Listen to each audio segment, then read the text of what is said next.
Hi students, welcome to Ajitaha IAS Academy. In this video, let us continue our discussion regarding the financial inclusion and how it will support the RBI's monetary policy. In a financial inclusion system, that is, people will have more access to banking sector. That is, they will keep their surplus amount, whether salary or daily wages, or any amount in the banking in their savings account.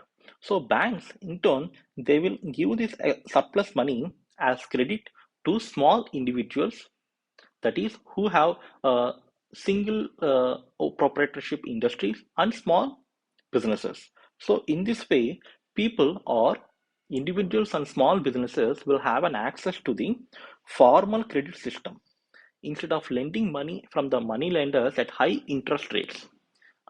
Farm laborers and other farm agriculturalists and small businesses like daily wage laborers also, if they want to set up an industry or a business, they can have an access from the formal banking system. So in these systems, the interest rate is being manipulated or controlled by the Reserve Bank of India. Okay, so the interest rate will be less.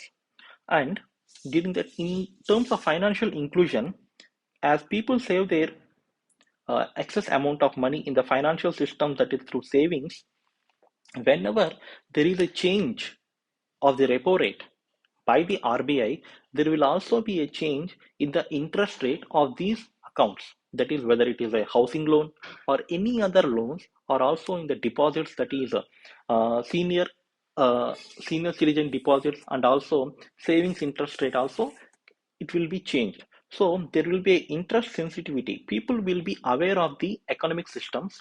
So there will be a more knowledge of the financial systems to the people.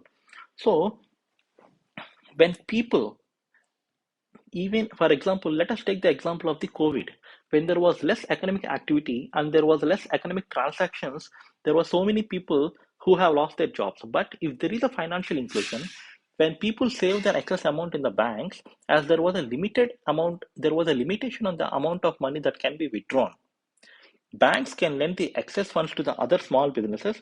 So there will be a continuous flow of the amount of money to the small businesses, so they can spend this as in terms of salaries, and they can rent new lands, and there will be a continuation of the business activity.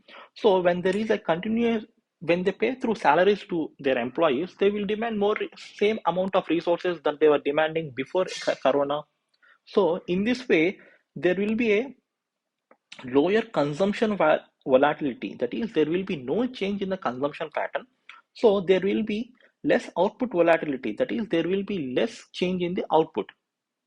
So in this way, it controls the inflation, dampens the inflation, means it controls the inflation. That is, the demand and the supply remains constant.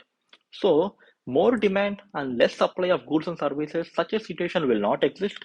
So it also reduces the output volatility. So financial inclusion, it controls the inflation and reduces the output volatility, because through savings on the credit system from the formal institutions. So a less financial inclusion society, it impacts the output stability, because people will keep their cash, and nobody wants to spend that cash in terms of the, because there was a lot of volatility in the economy. So in such a situation, increasing the financial access to banking system and other credit systems is more important, which is called financial inclusion. So at a situation, RBI can focus on the inflation stability, because inflation means rise in the general prices, general rise in the prices of goods and services, whether people are financially excluded or included. The price and cost, the if there is an increase in the price, it will affect the both.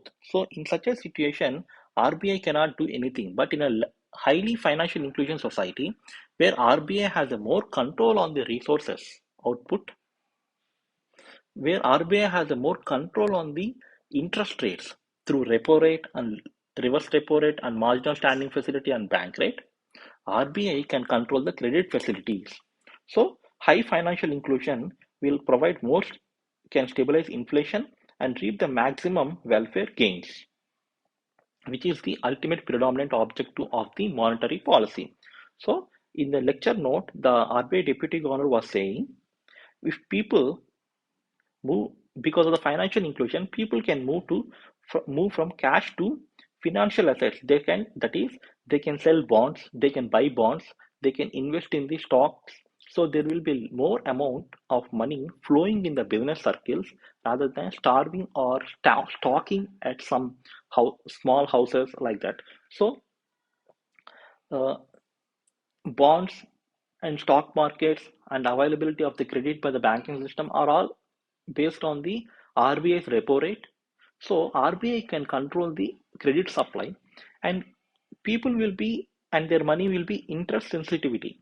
Okay, and effective monetary policy transmission can be achieved, and access to bank credit means the monetary policy transmission. There will be effective monetary policy transmission because each and every person of the society will be affected by the monetary policy, that is changes in the repo rate somehow. So monetary policy is being affected by the, that is in a positive way, by a financial inclusion system.